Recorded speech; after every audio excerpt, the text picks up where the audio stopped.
Hi guys, I'm Withdrawn Goddess, and in today's video we're going over my first week doing the artist way, so if you're interested, stay tuned.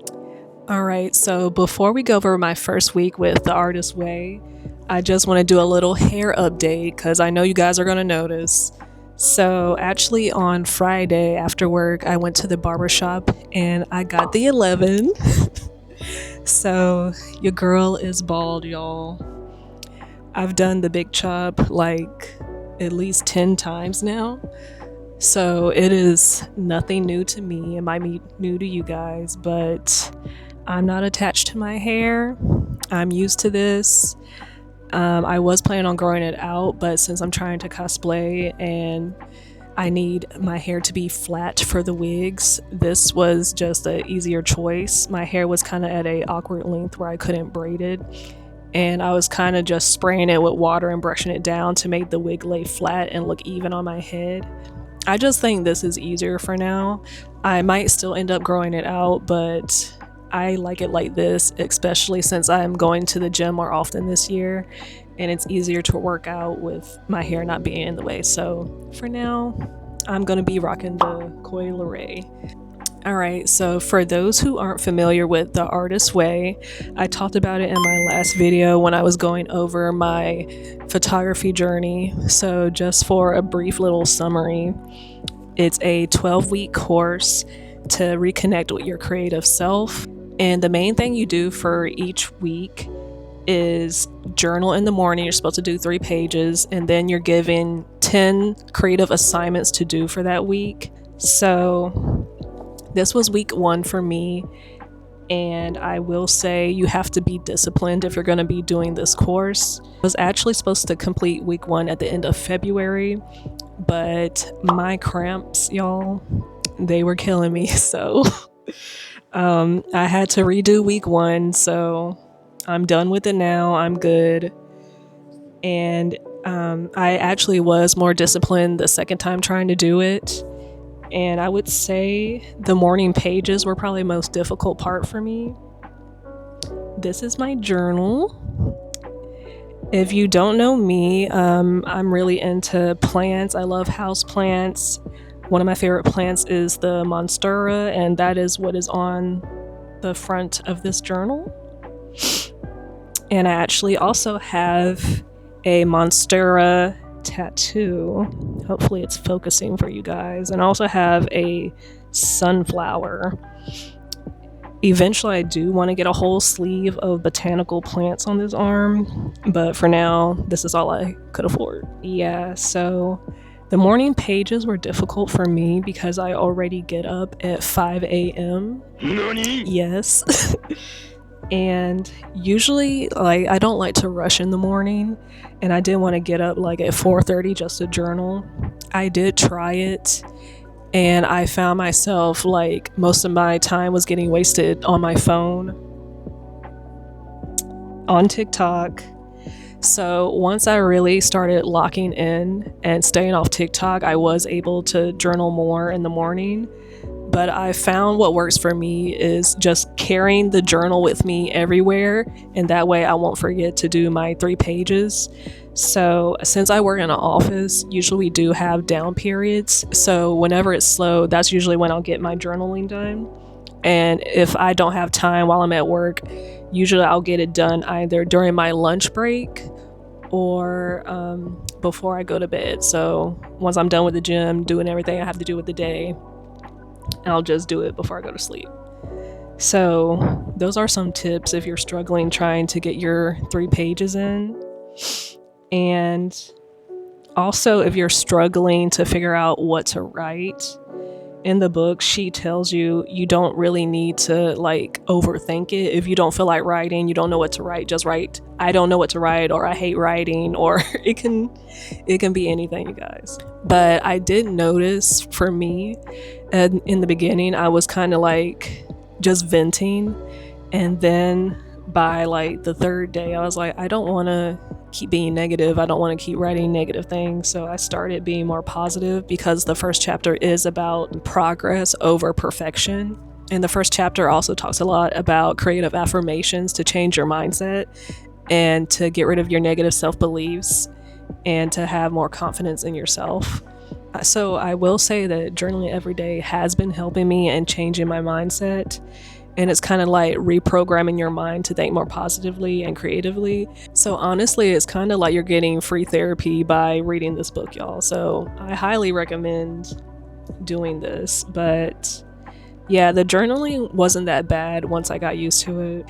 And next, for my 10 creative assignments, she says in the book you don't have to complete all 10. If you can do at least half during your week, then you did a good job. So I'm not going to go over all of them. I'll just go through the major ones that I found interesting. So one of the creative assignments was to list out old enemies of your creative self-worth. And that one got me, y'all. So this is what I wrote down in my journal. So I think a lot of people can relate to this, but I wrote down family saying it's not a real job and you can't go anywhere with it. So this was talking about when I was trying to become a photographer as a career. And yeah, I think that is like a core wound for me.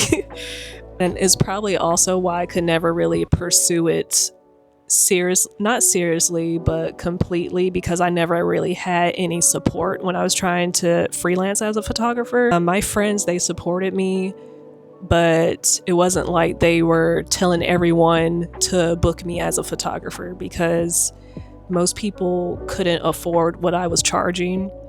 And I really didn't want to lower my prices just because someone knew me, because then word would get around and then everybody would think they could get a cheaper deal from me just because they knew me or I was a friend of a friend. And for another one, I wrote down photographers online, y'all. So when I first was getting into photography, before I bought my camera, I would be on photographer forums.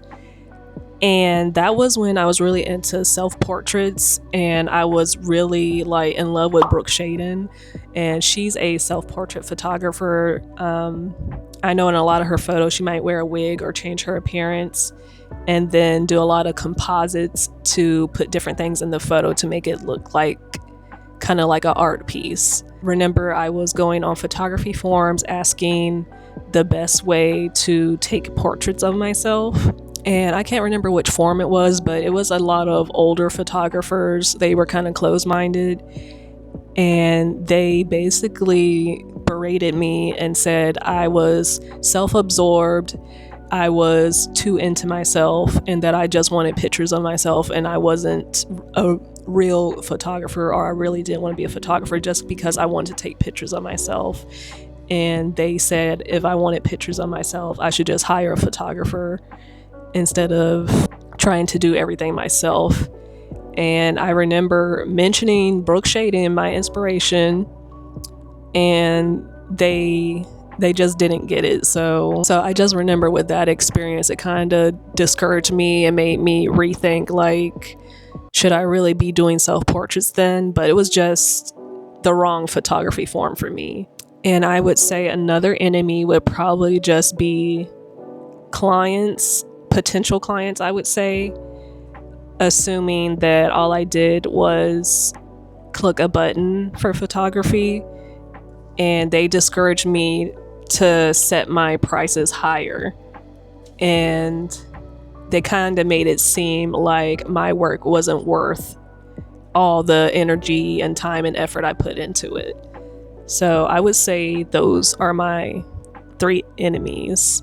And another exercise I did from the book was tell a horror story from your Monster Hall of Fame. So I have all this in my journal. I'm just gonna summarize what I wrote. So basically what I wrote down was when I first was getting in photography and I didn't have any clients, so I was using my family as my models. And I remember I took photos of them, and basically I took photos of them for free, and the photo shoot went well. And once I got home to edit the photos, my phone was getting blown up, y'all.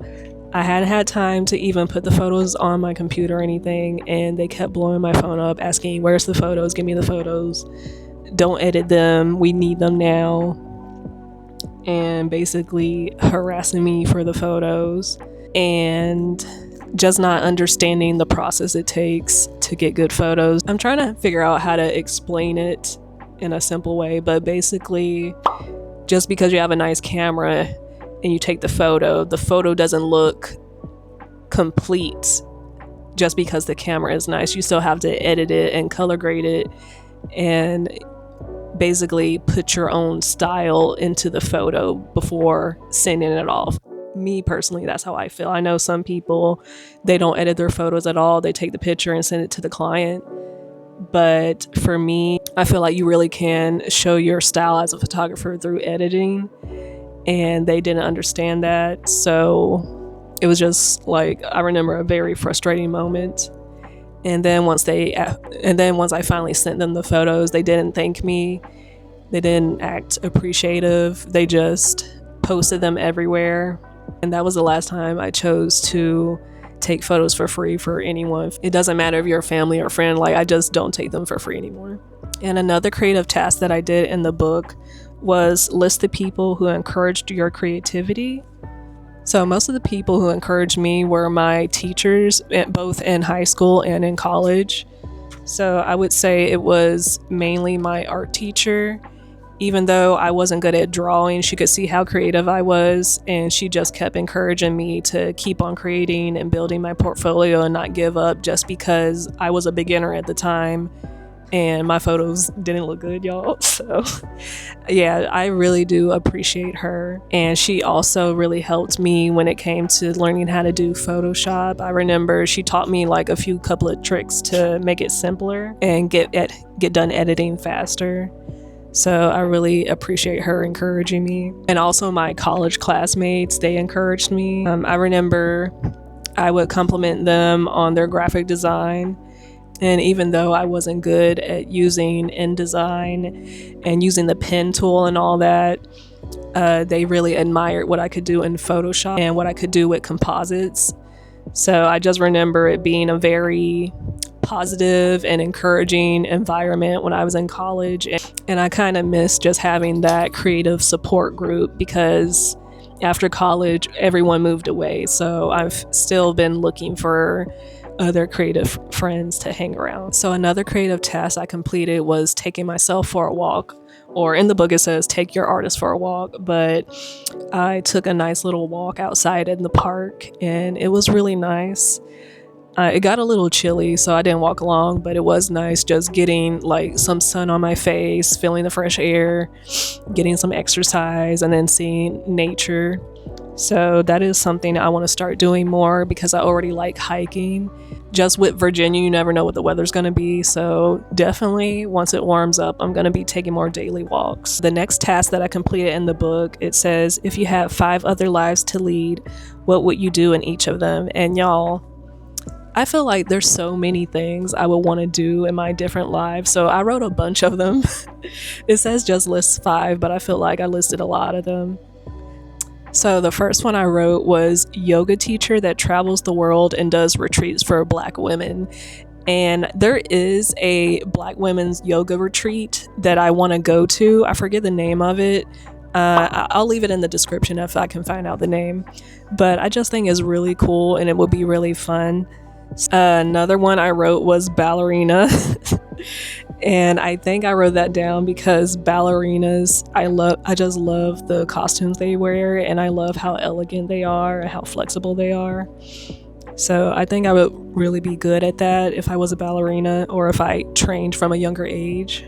And then I wrote down ice skater and roller skater that does lots of tricks. So very similar. I already roller skate, but it's been a while since I've been roller skating.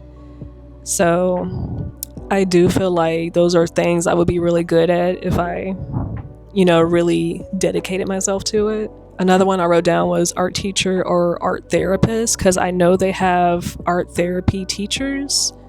I don't think they're teachers, but they help out troubled kids, and I think I would be really good at that. And then I wrote down painter, voice actor, video editor, streamer, and PC builder. So I just got really creative with all these different lives I could have lived, and I could probably still do them, but I wouldn't be like fully invested in them. So I think that was my favorite little creative task that I did for this week. And another task was writing down my creative affirmations, and if I had any negative thoughts, just turning them into a positive. I wrote down a lot, so I'm not going to go over them, but it is a really good exercise for any negative self-beliefs. And then the last thing for this chapter is to take yourself on an artist date. So I waited until the weekend to do my artist date. And the first thing I did was go to Michael's. They were having a 30% off regular price sale, and ended up buying this DIY miniature house. Hopefully you guys can see this. And this is actually something I've been wanting for a long time. On Amazon is like $40, but since it was on sale at Michael's, I ended up buying it. And of course, as you can see, it's still in the box. I haven't gotten started on it yet, just because it does have everything you need, but there's a couple of tools not included that I didn't realize I needed.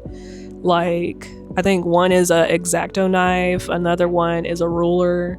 Like, I don't have any of this stuff, so I guess the next time I go shopping, I'll buy them, and then I can get started on doing this. I just thought it was something really cute and really cool. And I know my inner child would have loved doing this when I was like 10 or 12. So I can't wait to get started on this and see how it goes. And then kind of for like a bonus of my artist date, I did buy some clothes online because I'm trying to get more consistent in the gym. So these are going to be my gym clothes, but also just everyday clothes, I guess. So this is the pile of them.